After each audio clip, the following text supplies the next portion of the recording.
Close enough. Welcome to episode 2 of Welcome. The Bar is Ankle High. I'm Katie. And I'm Garrett. And today we're going to talk to you about ADHD and disorganization. Mostly I'm going to talk to you about the facts of it. This is more Katie's specialty than mine. My specialty is being disorganized. Yes. Thank you. What was the superhero Quail Man where he had the underwear on outside of his pants? Doug Funny? Yeah, his alter ego was Quail Man. You're right. And he had the belt with the thing on his head to look like a quail. Yeah. Yeah. That's a good one. So in researching the effects or symptoms of disorganization with ADHD, I found a couple different articles. One of them was talking about like the two different subtypes of ADHD, the inattentive subtype and the hyperactive subtype. Right. Which we talked about last episode. We covered that. But it was the article was more or less focusing on the question of executive function deficits in ADHD adults, which is very infrequently studied, but this article basically found that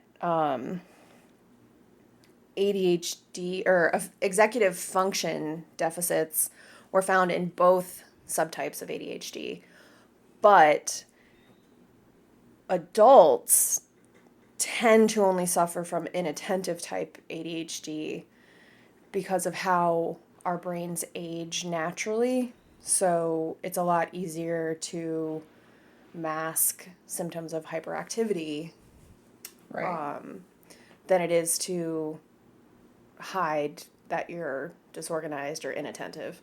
Yes. I think especially, and like not to be that person, but like especially with social media, but like just having smartphones and the idea of just the internet in general, not just social media, but like at any time, my little brain can just be like, hey, how much does a whale's heart weigh?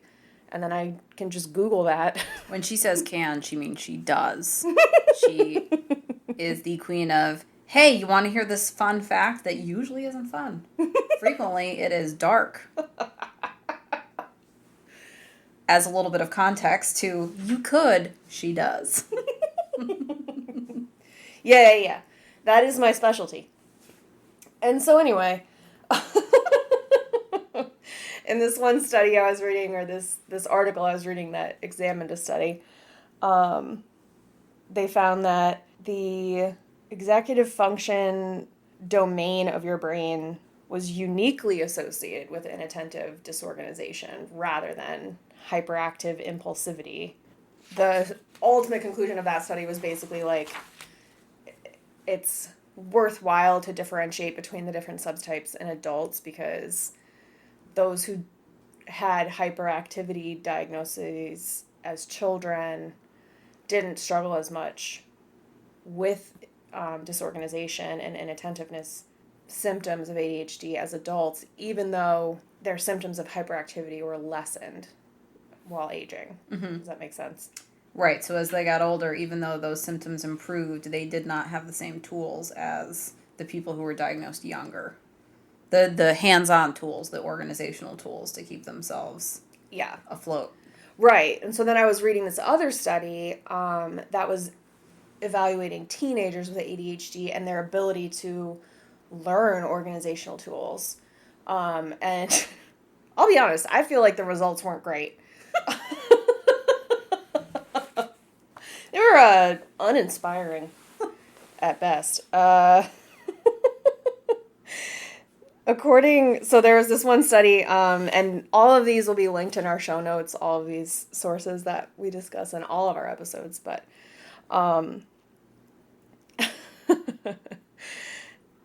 the ultimate conclusion of this study was that the results from organization interventions, like setting up task lists, basically, is how they did it. But that supported a finding of a significant relationship between completing the organization tasks that the study prescribed and a higher GPA. Mm-hmm. So basically, the study was kind of saying, like, if you can get organized, then you'll be more academically successful.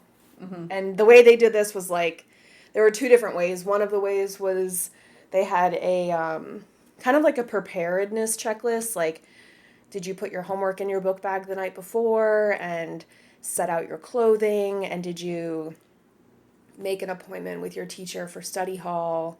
And like little things like that,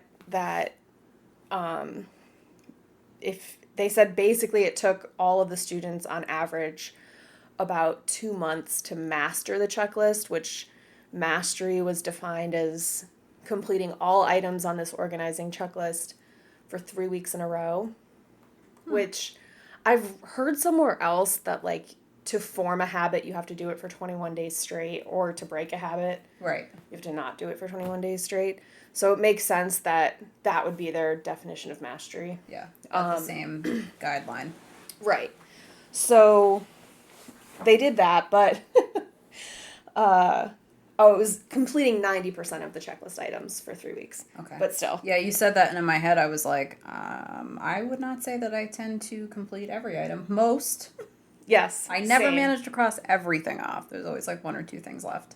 There's a lot of things that if I'm trying to, like, follow a plan or do something specific, it's not that I don't necessarily do those things. I just don't do those things as a separate step, which I think this study didn't account for.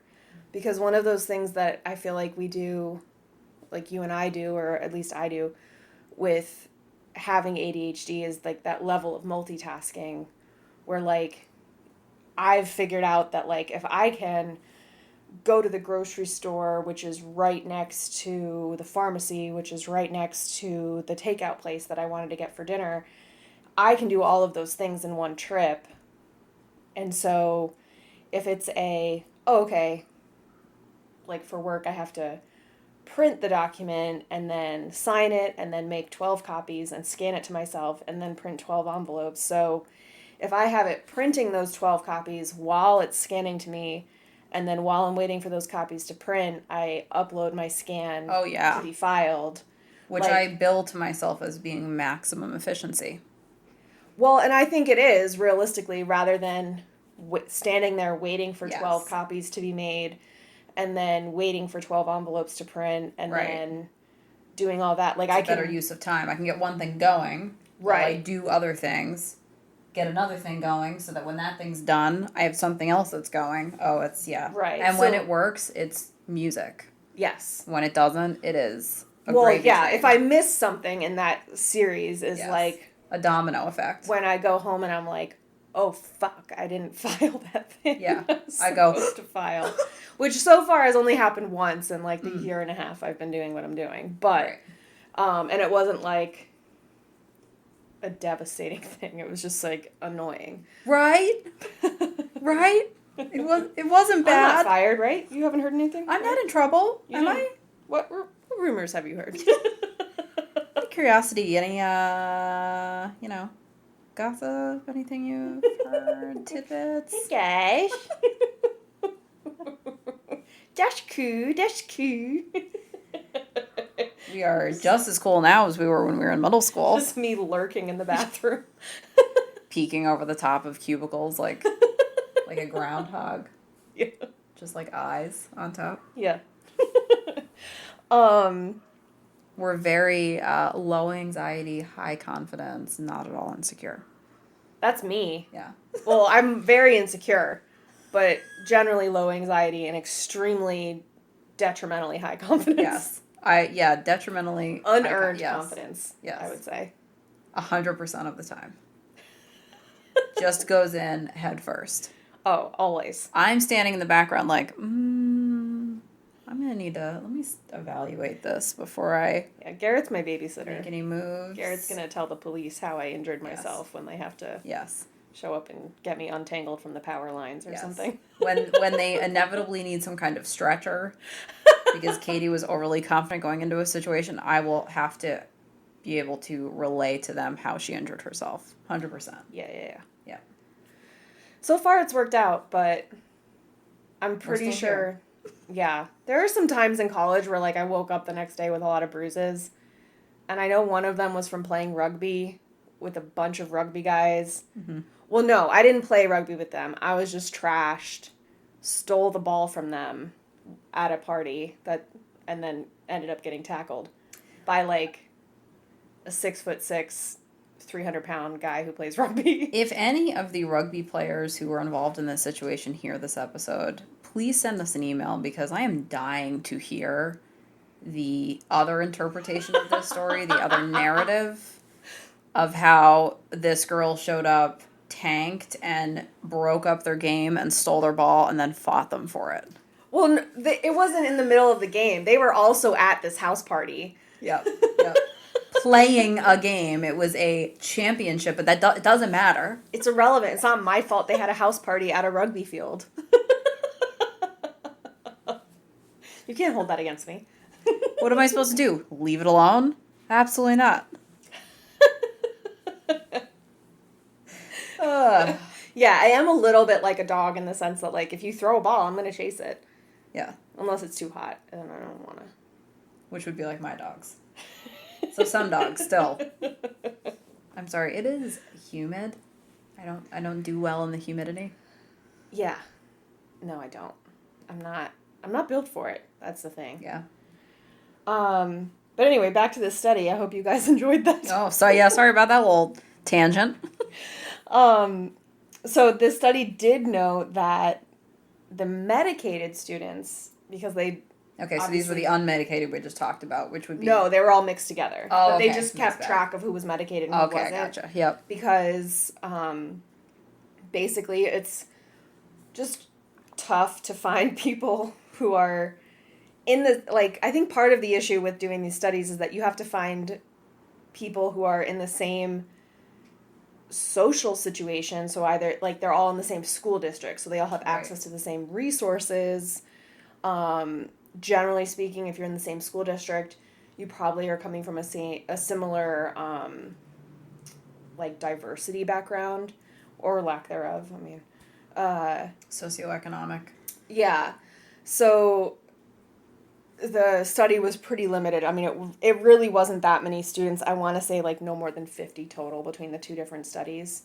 I have found a lot of the studies are either small or sparse, or it doesn't seem like there's been a lot done with adults, but I think some of that also is just so many more people being diagnosed in the last few years. Yeah. I'm sure there's obviously research forthcoming, but my armchair opinion would be I think there's just not a lot of large comprehensive research right now.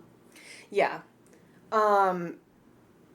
And then there's the question of, okay, so are you going to exclude participants who are medicated or exclude participants who are unmedicated? Right. And if you're going to allow participants who are medicated, is it just if they're medicated for ADHD, or what about, like, comorbid conditions like anxiety, depression, bipolar disorder, whatever? Which medications, and some of those medications can provide some alleviation of ADHD symptoms. So right. I think that there's also a struggle in maintaining even a control group in these studies, which I suppose is frequently the case with any human study.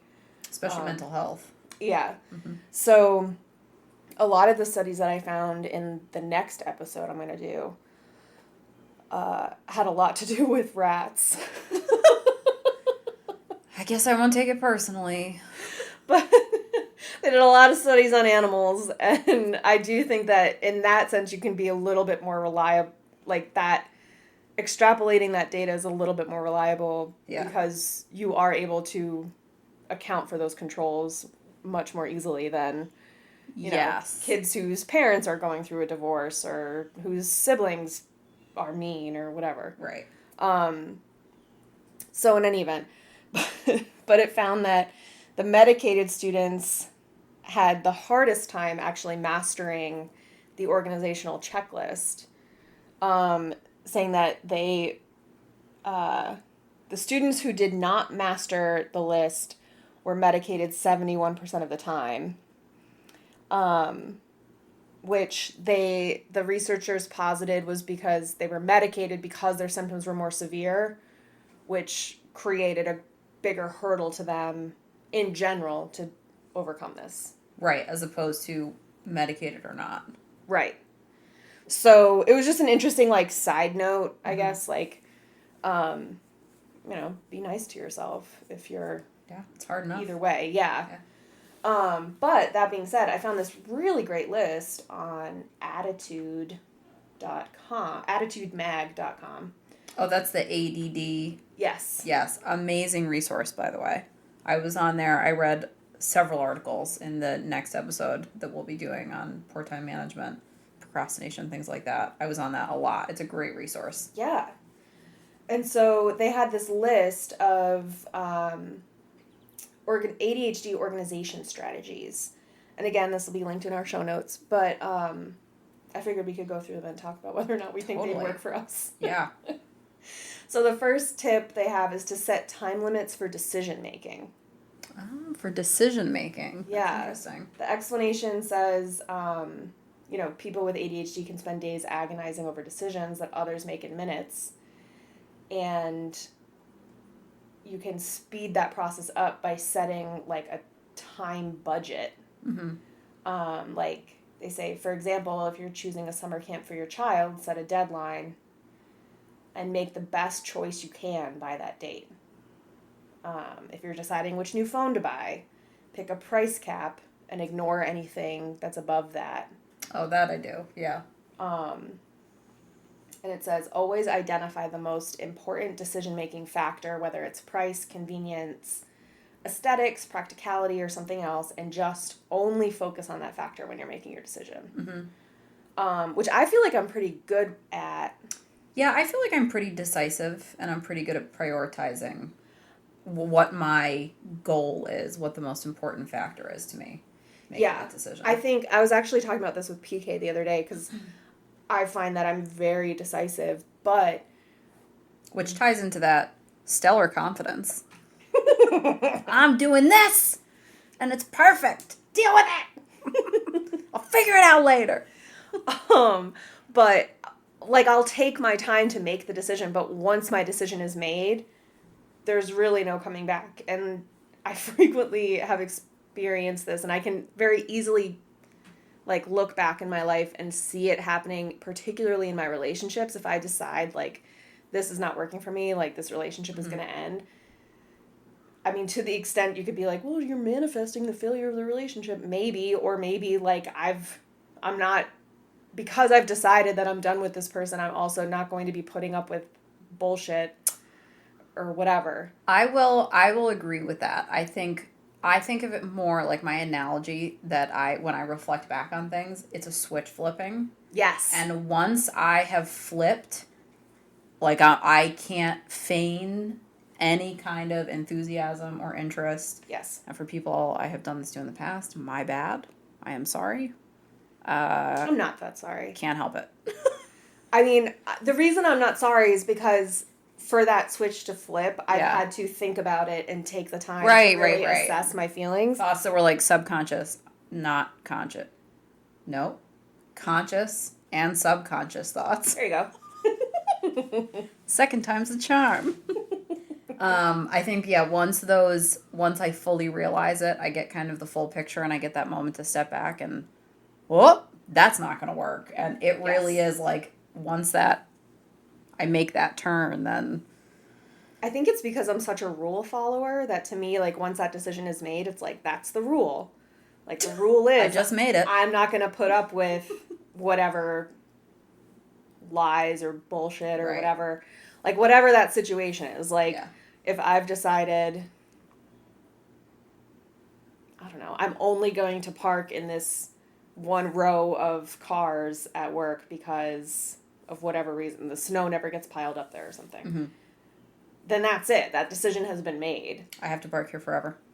So, like obviously there's extenuating circumstances, but, like, especially when it comes to interpersonal relationships, I think it's just easy for me to be like, well, as much as somebody can really irritate me, who I've written off, at this point, once I make that decision, it's very easy for me to kind of like water off a duck's back, like just let it roll through. Right. And not worry about what they say or do at this point because, like, I've decided that no longer affects me. Yeah, it seems so straightforward and logical to me, but I'm trying to take a, outside looking in perspective right now, and we do sound like psychopaths. But it's not unfounded. I was like, please say something after the but. But, episode over. You're right. Episode Cue over. music. Cut. Thanks for tuning in. The bar is ankle high because we are psychopaths.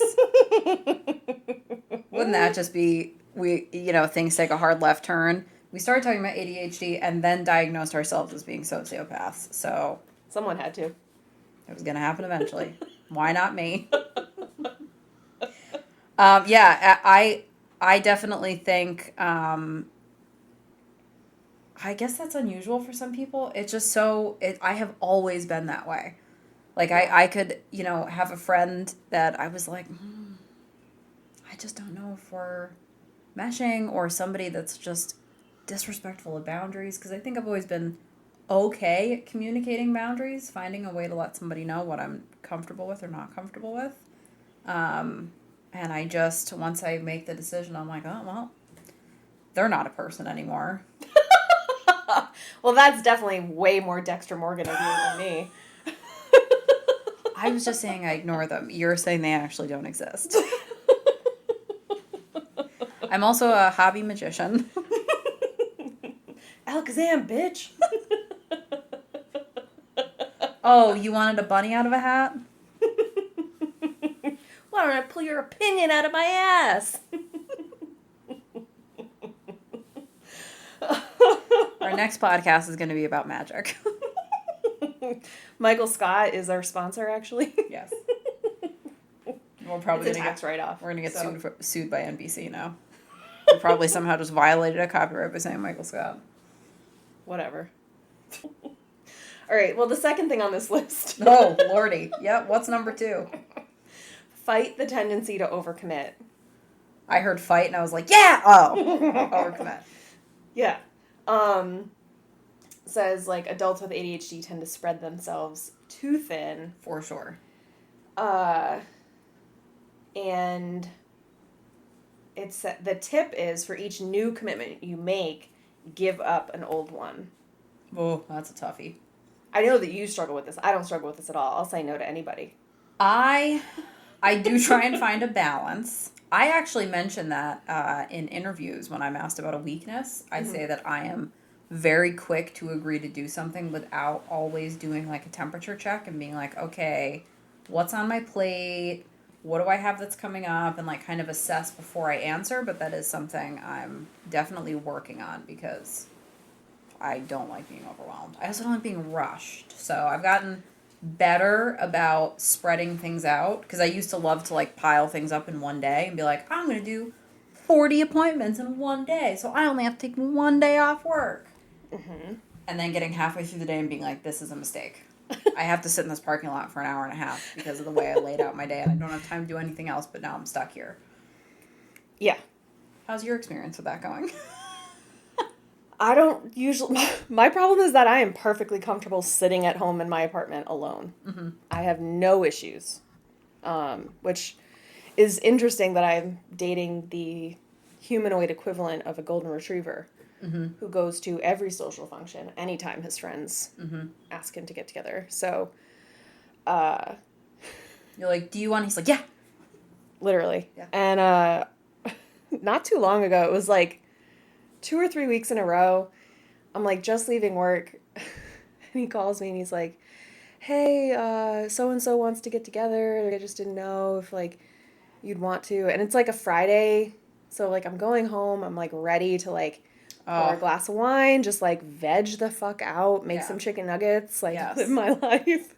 And that feeling of getting home, putting on something comfortable. Yes. And like a show you want to watch with food. It's just like delicious. And I was like, the one time I was like, yeah, if I had known that was the plan, then I probably would have been fine. But like, I'm like I budgeted my social meter to just get me through the Yes. workday, not to also take me into the evening, which I do Yes. think is interesting that I struggle considering that I'm definitely way more impulsive type Mm-hmm. than hyperactive. I struggle with spontaneous. As much as I love being spontaneous, I struggle with spur of the moment plans Mm-hmm. because I really value my alone time. Yeah, I'm good like with 24 hours. If I can Yes. have 24 hours so that the night before something, I can lay out whatever I have to lay out or, get things prepared for myself or whatever I have to do. Less than 24 hours notice. I'm Yeah. struggling. I like having just a general idea of what I'm doing that day, not Mm-hmm. I don't need to know like exactly what the plan is, Oh, but yeah. especially like I get dressed for the day, especially on a Friday when we can dress down at the office. I get dressed to last 8 hours. I Yep. don't get dressed to last 8 hours, then go to a bar afterwards. Yeah, I. And I look like a huge garbage bag on Fridays at work. It makes me think of all those times that things were advertised as being like perfect for day to night. And I would always be like, "Wow, that doesn't happen for me. I don't know. Oh, yeah. Who is socializing As a regularly after work?" teenager, Express really convinced me that I'd be going from daytime to nighttime way more often, I was sold on and it. that somehow they were different dress codes. Right. Yeah, anyway. So I don't have a problem with overcommitting, is my point. Ultimately, all I'm saying is I don't overcommit to Express, and that's the important thing. Yeah, I wear a lot of jersey knit things now. Thanks, pandemic. Couldn't have done it without you. All my clothes are elastic. Love it. I did fully abandon underwire in the pandemic. Underwire is dead to me unless I I've need to be basically dressed up. made that transition. I do have a couple underwires, but now I have my Yitty bras, and that's all I'm wearing now. Yeah, I saved the underwire like for a special occasion. I put it on, and 10 minutes later, I'm like, "Get me out of this." How did I? I used to wear it every day. Every day. I was a psycho. Again, the conclusion. I was a psychopath. Yes. Yeah, yeah. I think there's an episode of New Girl where Zoe Deschanel calls her bra a boob prison, Yeah, and that is for sure what it is when it's underwire. it's so uncomfortable. Also, when you said you saved your underwire, I was picturing like a bowl with just the wire. Just the wires in it. So Just for stabbing mostly. I'm just I trying to just find. save them and then, tape them on when I'm ready for a special occasion. Yeah, just a whole row of them all the way up. Yeah. I'm trying to make a corset of old underwire. That's mostly just makes me look like a crab. Is what I feel like would happen. Well, you are a Cancer. Oh yeah, yeah. Oh, I guess it works. Yeah. Pinchers. I don't know if I've mentioned I do have hands. Instead of hands, I have pinchers. So it does work on multiple levels. A hard shell, Hard shell, great in butter. lots of legs. It's apt. Also, the third item on this list. Are you still there, listener? Please don't leave us. Please don't leave us. Keep your to-do list brief. It Oh. says using big bold letters, make a list of no more than 5 tasks on an index card, listing any additional items on the back of the card. That's too specific for me. I agree, and that doesn't work for me because, like, I break down, like, on the weekends I'll make a to-do list of chores, but, like, I'll have, like, do laundry and then, like, sub-bullets under that where it's, like, wash laundry, put laundry in dryer, fold laundry, Yep. put folded laundry in dresser, hang up closet laundry. Like, Yep. I have very separate tasks, and then I cross them off as I do them. I Because add it makes me feel way more accomplished. 100%. And I know I'm definitely like, it's one of the little things I do to trick myself. I definitely will make a to-do list and I will put extra things on it that either don't need to be on there or maybe are definitely covered with another topic. But the thought of 5, I've never had a to-do list that only had 5 items. My to-do list has 5 items if I'm just listing cases that I need to finish at work. Or like really quick before I leave, these are the few things I need to get done. But really 9 times out of 10. Yeah, like I'm doing send a to-do email to list. this person, Right. follow up with HR about health insurance. Yeah. Like those things could be my 5 to-do list, but Yeah. I definitely, that's too, that doesn't work for me. I understand the idea of not just listing. I guess if you're just starting to get organized, Yeah, maybe don't list everything all at once. But in that case, I would say like, okay, I would get like a notepad and do like Monday through Friday and 5 things per day. Right. 'Cause Yeah. that's If what you're my like therapist said to do. Like once you getting into finish the your habit. tasks for that one day, then you can fuck off and get distracted. And Which I think is good. I think that's a good. yeah. And I usually will do that kind of for myself. Like, I just get this done, and then take a break and either do something else or go outside for a minute or Yeah. refill your water or something. Especially on the weekends when I'm doing chore things, it's like, okay, I can do these 3 things and then I can sit down. Yep. Because once I sit down, it's over. Yes. Yeah, I have to make sure I've done, like, whatever I want to get done that day. I can sit down. Well, the thing is, so I can sit down, but my sit down I've accepted is a pretty substantial break. Like I can't sit down in between like vacuuming and taking out the trash. Ugh. Like Yeah. those like little mundane tasks. Yeah, definitely that not. like I just need to keep trucking along and then I can sit down. Yeah. But yeah. Yeah, or game show. I don't know what to call that. Not an alarm, but a buzzer. We're gonna game show buzzer that one. Yeah. Kind of going along with that are these next 2 tips. So the first one is fight hyperfocus by setting an alarm, or arrange for somebody reliable to call you at a specified time if you tend to lose yourself online for hours at a time or something. And then the other one is use a body double. Have you ever heard of that? Okay, so it's using like a friend or family member who like sits with you as or like does it with you. Oh, okay. Which is great, like if you have kids and you're trying to get them into a routine or to be able to focus on one thing at a time or whatever it is. That's a great tool. Which I think is very common for children with ADHD. The idea of having like a classroom helper sit with them creates that body double thing where it's like, okay, remember we have to finish writing our times tables or whatever. Right. Although, so this says like basically your body double is supposed to create a productive atmosphere by sitting quietly and doing an unobtrusive task like affixing stamps to envelopes or clipping recipes from a magazine. I'm not... What year was this written? I don't know. Probably Julia Child wrote it. I don't know Clipping what... recipes. Affixing stamps to envelopes?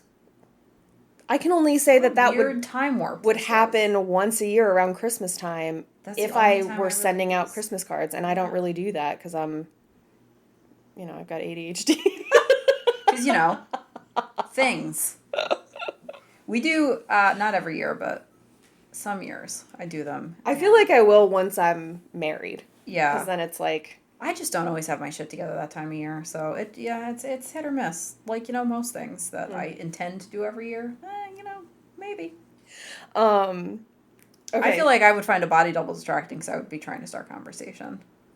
Yeah, I think to me, that would really be helpful if it was a task that they could do with me, like, I guess like folding laundry or painting a wall or something like that, where it's like... I like doing that stuff. I prefer to do that stuff by myself, like cleaning. Oh, I don't... Yeah, same. Like, I'll throw on a podcast. Oh, yeah. Like, Lars Ankle High and just listen to it. Perfect. Listen to us while you clean. Yeah. Drive. Or work. This next tip is keep extra medication on hand or write... Basically, like... Again, I don't... Let me see when this was written. If there's a date on this article. 1998. No, April 15th, 2022. That's wild. Cutting recipes out of magazines. That's just such a specific thing. This will really blow your mind. This tip is each time you fill a prescription, write in your planner the date you'll need to renew it. or set your computer or phone to issue a reminder alert on that date.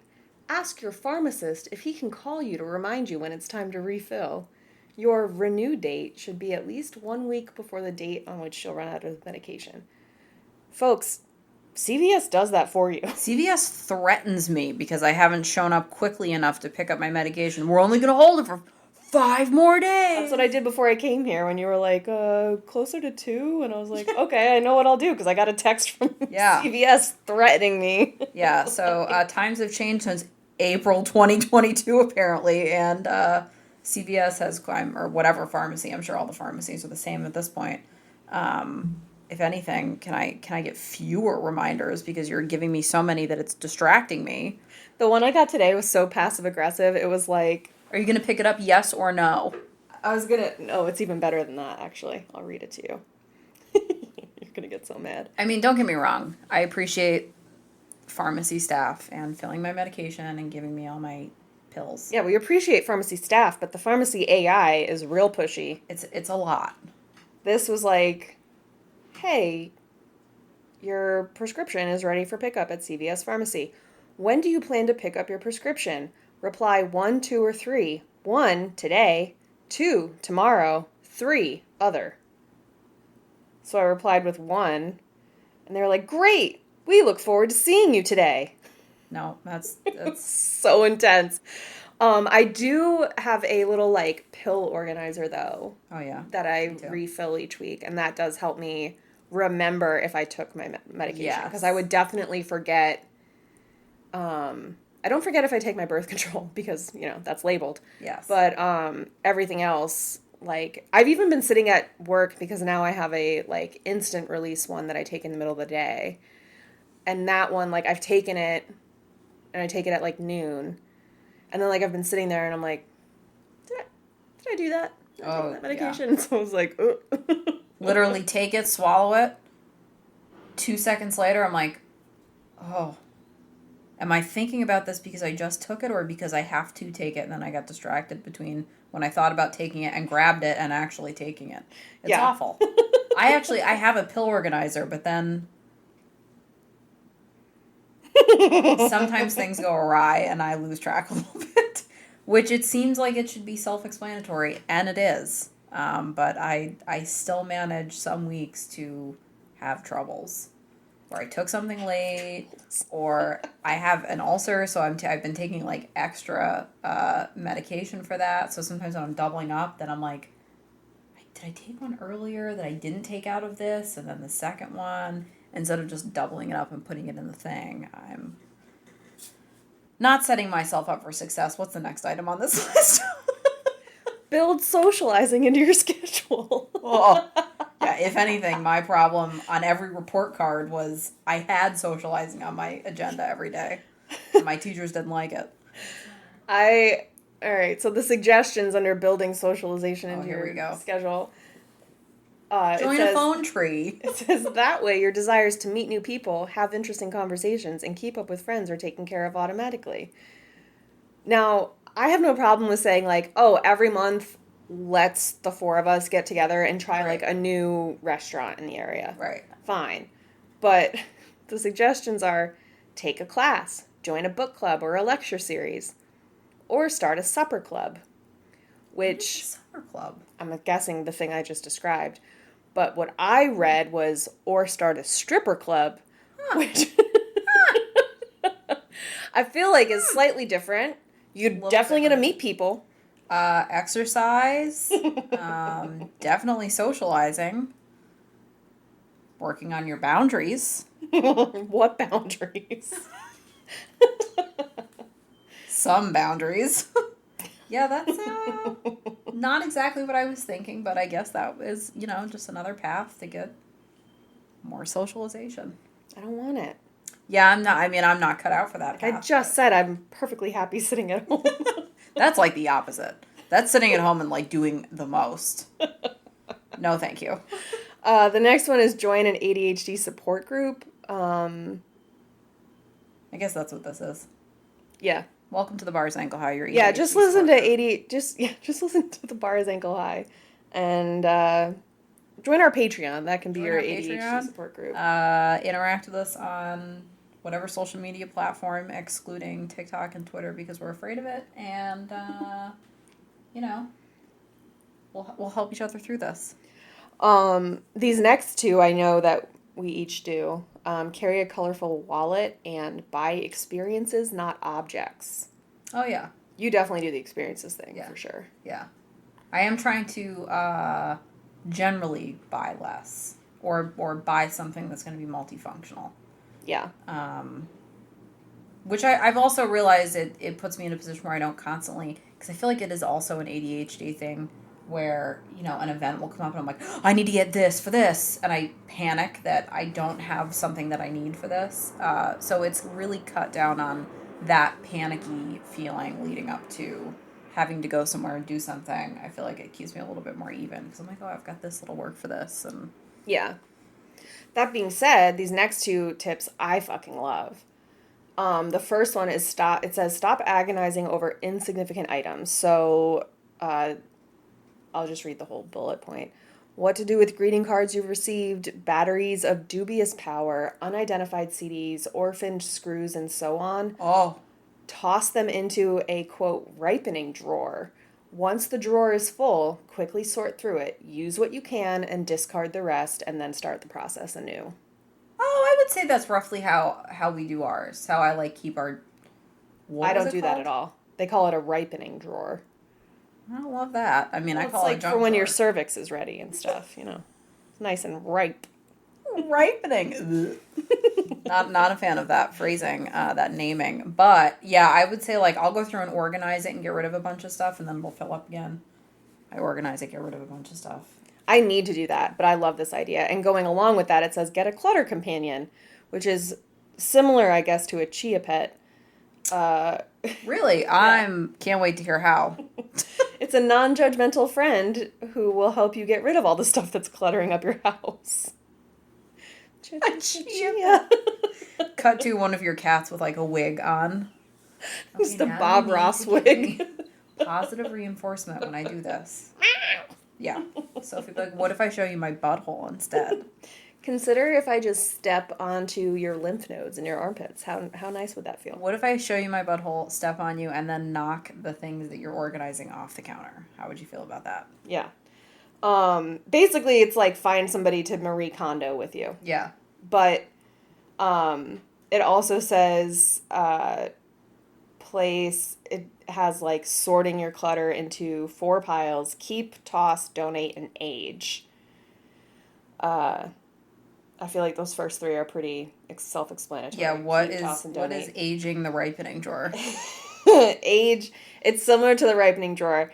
Put them into a box marked with the date 3 months in advance, so 3 months from now. Mm-hmm. And then note that date on your calendar. And when that date rolls around, give those items another look, and then put them in the keep, toss, or donate thing. Like, do that whole process again. Okay. So, which I feel like... Lay away. Yeah, I do that a lot where I'm like, okay, I feel like I might use this again, but I'm not totally sure if I'm going to get rid of it. So then I usually do like spring cleaning once a year, but I do like the idea of doing it quarterly.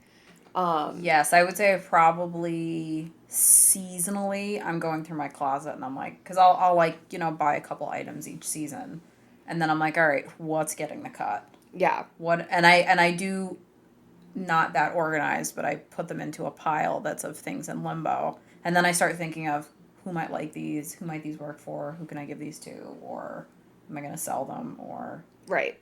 And by sell, I mean put them in a pile of things that I mean to sell and then not doing it for 6 months and then stressing myself out. Yeah, as much as I'd like to say I would totally just put it on Poshmark, I just donate It's the most worst. things. Yeah, that's the worst. I just can't. I usually wind up giving them to people because I'm like, I don't want to go through the trouble of listing it. It's so I would rather just donate it and like whoever is thrifting can enjoy it, because it's just one more thing for me to stay organized about. And then the questions you get on Poshmark are like, what are the measurements? I don't freaking know. Like, I need to bust out my freaking tape measure so that That's you what I can... do. Yeah. It's so irritating. I literally will just lay it down with the tape measure and take a picture of it and add it to the listing and tell them it's there. And I don't write the measurements down because it's just annoying. It is annoying. Yeah. I did some postings where I had, like, gone on to that brand's website and downloaded their sizing guide and still got those Right. questions. And I was Yes. like, Use your eyeballs. yeah, you people are the worst. Anyway. Um, Poshmark sponsor us. Garrett loves Poshmark. I do. I do sell like bigger ticket items. I'm notorious for like buying something and then missing the return or wearing them one time, like shoes one time, and then I can't return them. So I'm big on listing like pricier items on Poshmark. That I think it's worth it. Because then you get a bunch of credit, and then I can like buy, like I bought a pair of Ray-Bans and I didn't have to pay for them because I had all these credits. So I think it's worth it for that, for like bigger ticket or items where you like know the name of the... This is completely irrelevant. I'm sorry, go ahead. What's the next one? Stay tuned for my next podcast about Poshmark selling techniques. Oh my god. These next two are more about like, I guess like stopping yourself from keeping all your mail. Oh, So mail. fight Yes. financial statement overload. Like, do you really need to keep monthly account statements? Ask your accountant if you can get by with keeping only quarterly or annual statements and toss the rest. I don't know. Just opt into electronic statements, guys. Like, you delete them just the same. So what's the difference? I'm still not going to read them, but Yeah. cool. So there are some things, but Again, I'll check in like quarterly. I don't even do that. I'm not. I don't. The only time I'm looking through a bank statement is if there's a discrepancy that I can't immediately recall what I spent money on or whatever. Yeah, I mean, like I'll skim my credit card statement, like retirement accounts. I'll look at a couple times a year, but that's about it. I really just look at it from like a pure curiosity standpoint. Like if I'm bored one day, like, I go, huh. Yeah, exactly. And then I look, and then it immediately leaves my brain, and I remember nothing. Yeah. This one says, don't let unread magazines pile up, and it has like a whole... It's basically a ripening drawer situation. And like, who's getting that many magazines? Like, I get catalogs sometimes, but... I don't... For the most part, I don't save any of my mail, ever. Good for you. Yeah, I just immediately throw it out. Ours accumulates. I check to make sure it's not like a new credit card for one that's expired or, whatever. Like, I just kind of like open the end and peek in to see if it's relevant. And if it's not relevant, I just toss it. Really? Or a lot of times I bring it into work and put it in the shred bin so that I don't have to worry about shredding it. That's a good idea. Yeah. Yeah, I feel like I might get fired for doing that one day, but... What kills me, you know what I have a tendency to really like hang on to that I just can't help myself, is when you get like coupons in the mail. Like, oh, save 20% at Loft. Yeah. And they send it to you weeks ahead of time. So then by the time I remember, it's well expired. Yeah. So yeah, that's probably one of my toxic things, is hanging on to it. There's certain clutter I just have a really hard time with. I have those things like that. I'm pretty sure I've got a few of those on my fridge right now. Because I'll hang it up and be like, okay, I'll keep it here so I don't lose it. Yeah. And I don't lose it. So, 50% of the task I don't is done. lose it, and I don't use it. Yeah. Is it true if you don't use it, you lose it? Yes. With coupons? Yes. 100% of the time. It says make use of wasted minutes. Like in 5 minutes, you can empty the dishwasher or write an email that you've been putting off. While you wait for your laundry to dry, you can mate socks and gather clothes for dry cleaning. Which is what we were talking about before. Like, yes, trying to maximize time. I definitely do. I also make to-do lists with timestamps for myself. Oh, okay. Which I'll definitely talk more about too when we do. We're going to do an episode on that procrastination. That's one of the tools that I use. Mm-hmm. Timestamps for things, because... The next one is create a launch pad near the front door, like, it's basically like a hallway, like hooks for your coats and Mm-hmm. book bags, or like a cubby to throw all your shit in and your Right. keys on. I have that next to my door at my apartment that holds my keys, my bag of quarters for laundry, sunglasses, and like something else there. Oh, I think a key to our cave house. Mm-hmm. And that's always next to the door. If my keys aren't there, I get really mad at myself. Ugh. Because then I don't find them right away. Especially like in cars with keyless entry. I can totally leave without my. I've locked myself out. 6 o'clock in the morning, I've locked myself out of the house because I thought my keys were in my backpack when I left, and they weren't. And I get in my car and it's like beep beep. Oh, That sucks. I have not locked myself out of my apartment. My door knob broke that time, so I got locked out, but it wasn't my fault. It was just a broken door. it wasn't my fault, right? Right, guys. Next, we have simplify your wardrobe, and this is kind of saying like in the spring and summer, coordinate all your clothing around 2 colors plus white, and in the fall and winter, coordinate all your clothing around 2 other colors plus black. So you'll have like fewer outfits to be overwhelmed by or choose from, and then you'll have also more options to like mix and match if they're all kind of the same palette. Which you definitely do. I don't do. I am 100%. a like Jackson Pollock painting of color. Mine's recent. I didn't used to do that. I would just, if I saw a black sweater that I liked, I would just buy the black sweater, and then I would get home and be like, I have 3 black sweaters that are pretty close to this. So I've definitely tried to make sure that I have all my bases covered with like neutrals. But it does make it much easier because I never feel like I have nothing to wear. Like I can always put something together that works. Yeah. Doing that technique, which is like, I mean, I guess like kind of what I do. Yeah. I like solids a lot.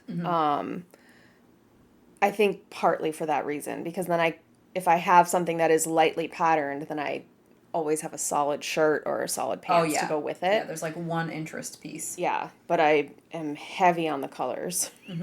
I love color, but I'm always concerned about the utility that I'll have out of something. Yeah. I used to know someone who is also an attorney, and they only wear black and gray. Like, I mean, don't get me wrong, a couple of my favorites. it is, every time I saw her, she was only in black and gray or white. It was very strange. Yeah.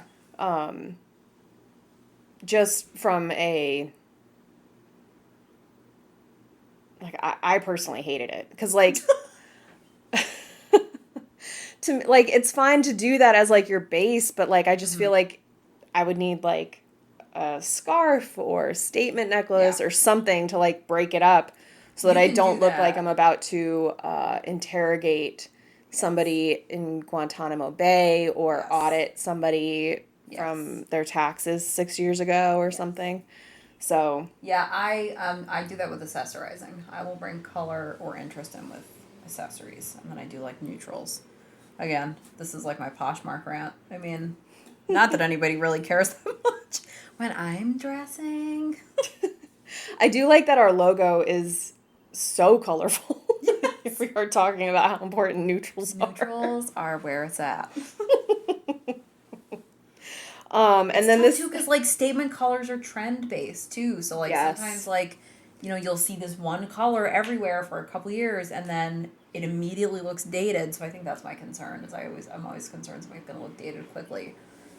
Anyway, I think more so at this point, I'm more concerned that like a cut of something is going to look super dated. Too. Yeah. Especially if I watch like an old show and everybody's wearing those baby doll tops that were so hot in 2006. Or the super tight camisole with like super flared jeans. Yes. And a long camisole. Like it went long down. cami and then a polo shirt over it. Yes. Or like one of those Henleys, like with the buttons open, that like Abercrombie was doing like hardcore for a while, like in high school. That's what everybody was wearing. With like those like pearl layered necklaces. Oh man. And I never had this is gonna sound ridiculous, I never had like the boobs for it. So feel like everybody I went to high school with had like, mine were always just like mushed. So there was no like definition. So I feel like you had to have like I think definition to wear those.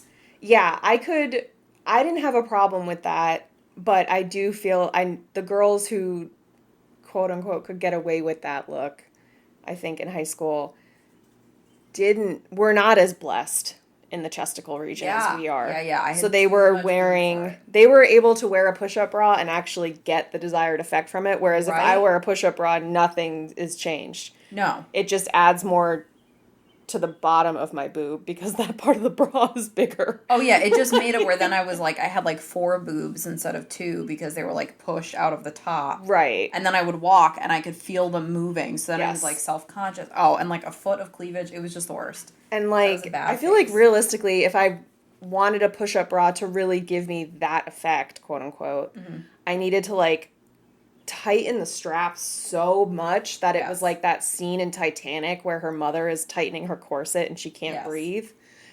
Like, that's how it felt. Awful. All right. Last few tips on this list. Similar to the to-do list, it's saying take one project on at a time, which goes back to our last episode. Yes, where we're talking about multitasking. Yes. This is basically saying, like, list your to-do list in order of priority so that you can, and know that, like, okay, number 1 is my priority. I'm not going to do anything until I get number 1 down. Right.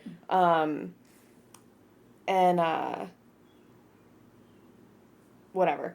So then it says use sticky notes, which I do all the time. I use sticky notes to make drafts of my to-do list because I feel like I need to get it on paper and then reorganize it in a way that I know I will get the tasks done. Yep. And then we already talked about this, but it's like pairing tasks. So,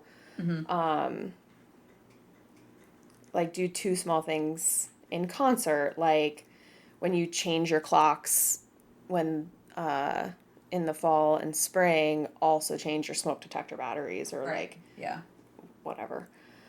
I usually will think of things in terms of things I have to get done today and things I would like to get done today. Is usually like the 2 bins that my brain is like sorting things into when I'm making a list. Or like coming up with a plan, because I feel like anytime I need to focus, I have to have a game plan for myself. So it's like, all right, I need to take care of these things. I would really like to also take care of these things, but I may not get to. I have a notebook and I just flip through it and the number of like versions of a to-do list. And it's kind of funny to see the things that I keep carrying over that I've been avoiding that I don't want to take care of. Making reappearances on my list for weeks at a time. Yeah. I'm real good at that one. Yeah, I do that a lot. And then finally, it's this topic is like money matters. Some things that we've already focused on, like just do online banking so that you get online statements and whatever. Less mail. Reduce the number of credit cards you have because if you have ADHD, then you also struggle with impulsivity, which we'll cover on a later episode. So having fewer credit cards can help you with spending less. Definitely. And forgetting to make payments. Yeah. Because you just forget about the other, oh shit, I haven't opened that app in 3 weeks and...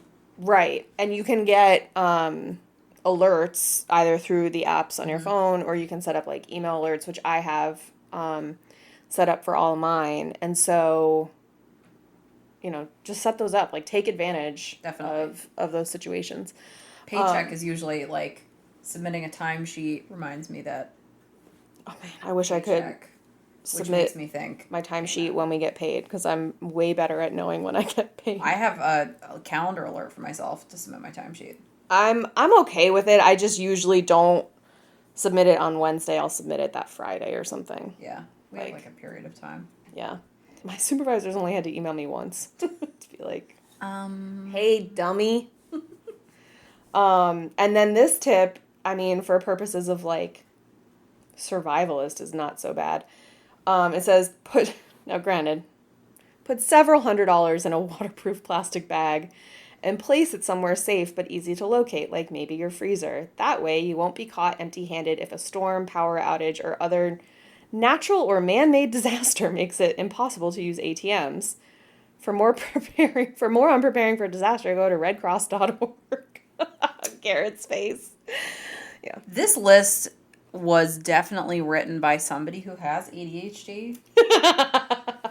Because we went from, here's some helpful ways to help with disorganization associated with ADHD. We covered trimming recipes for magazines, putting stamps on your mail, and a bug out bag in case a natural disaster hits. Make sure you have cash, because that's what's going to happen when a man-made disaster hits your area. When the nuclear holocaust eventually hits us. You're going to need cash monies, hoes. Forget cash, because, in the case of, something like that happening, cash is going to be relevant. See, but that brings me back to my stripper club. You're going to want that marketable skill. That's true. Barter for, That's true. pasteurized milk. Was that on Schitt's Creek where they were driving with the raw milk? The raw milk. That was a good one. Will be $300. What? How am I supposed to know how much a pint is? God. Also, please don't sue us Schitt's Creek. That was a tongue twister. I don't think they will. Right? Yeah, there's that optimism again. Katie being very confident they won't. It's fine. And me getting immediately concerned. Knock on the door. Yeah. Without missing a second, you're being sued. You've been served. So yeah, that's disorganization and ADHD. I'm definitely I'm working on it. I'm trying to get better. It's hard. I mean, I think as a kid, I think when my symptoms probably first started, so probably, I was when I think back, probably third-ish grade, second or third grade, I was wildly disorganized, until high school, I would say. And then high school, I really became, but my anxiety also got really bad. So I think I just swung the other direction. I went from being super, I was one of those kids, you would put books in your desk and all of the papers that were loose in my desk would just get shoved to the back in a mess. I didn't have that issue. I was a very... Which is interesting, messy considering bedroom. how I live now. Always had a messy bedroom. I've always had a messy bedroom, and my mother told me that she didn't care if I cleaned it because I would eventually have people over and get embarrassed at the thought of them seeing my messy bedroom. Yeah, and it still does. Every time PK, we've been together for over a year, and every time he comes over and my apartment's not clean, I'm like, I'm sorry, it's not clean in here. And he's like, why do you think I'm here? I'm not here because of whether your apartment's clean. You know what? Leaves. I'm sick of it here. It's too much this time.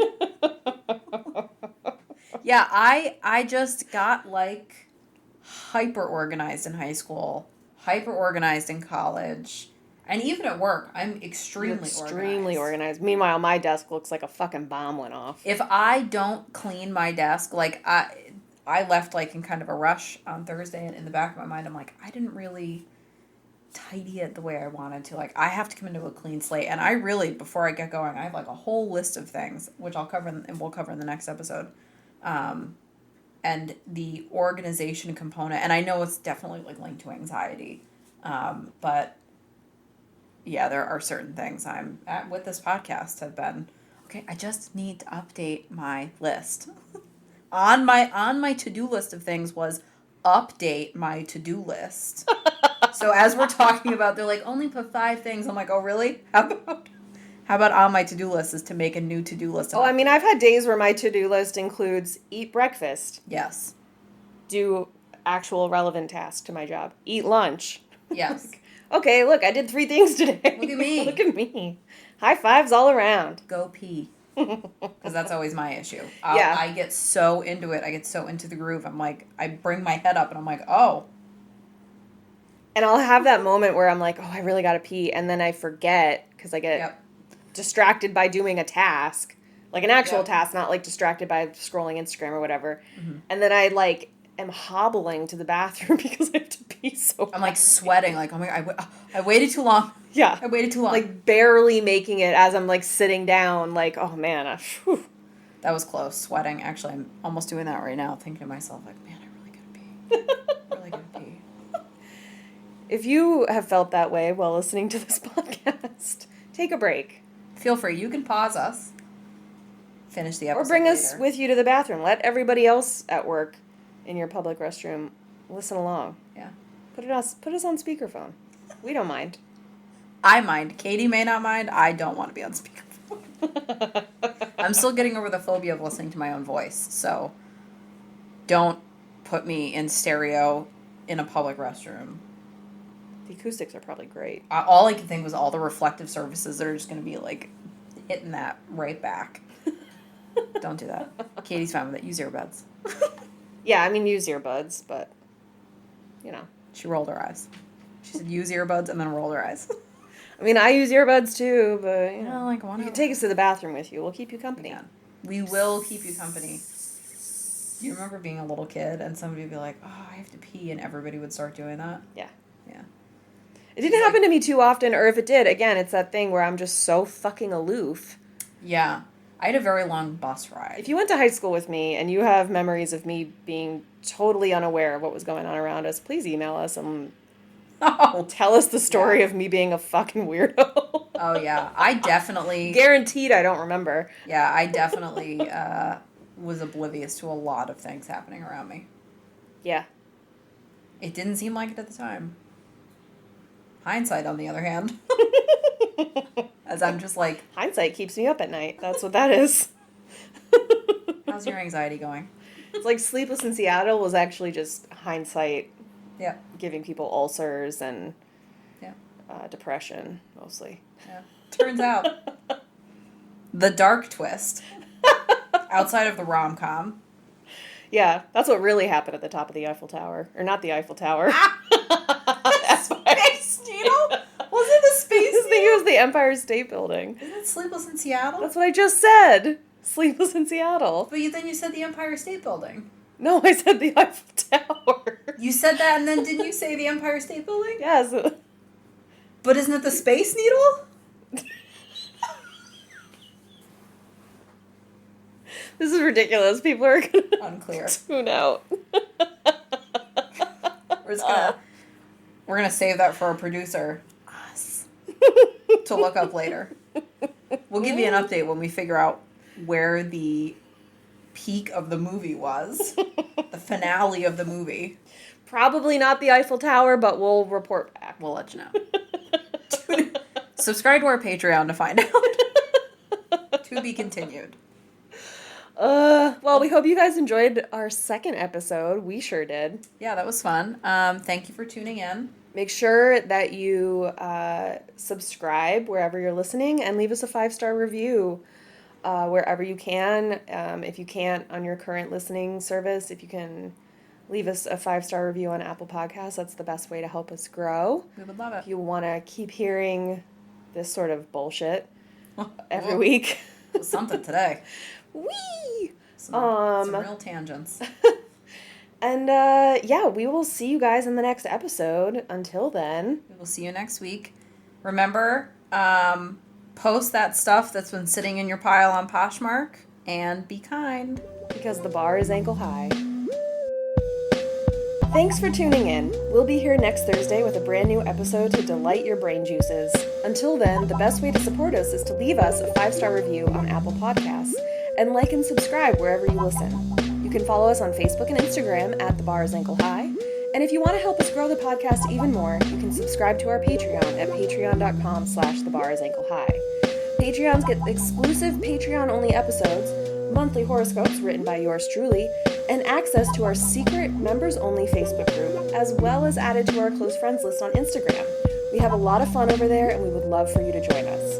Until next week, remember to be kind to yourself, because the bar is ankle high.